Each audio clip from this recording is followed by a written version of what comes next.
Dumagsa sa Palimbang Sultan Kudarat ang libo-libong mga mananampalataya ng Islam.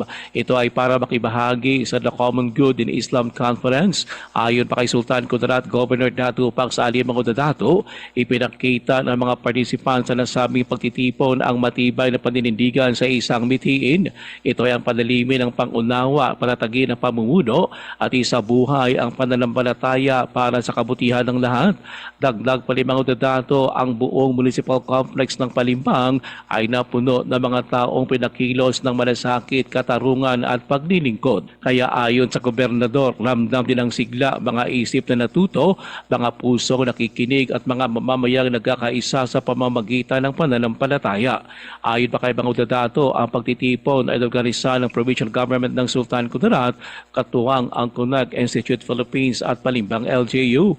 Sinabi pa ni Dato na nagsama-sama sa conference sa mga scholar, leader, kabataan at mga kasapi ng komunidad upang magnilay kung paano sila ginagabayan ng mga aral ng Islam tungo sa pagkakaisa, pagtutulungan at paglilingkod sa kapwa.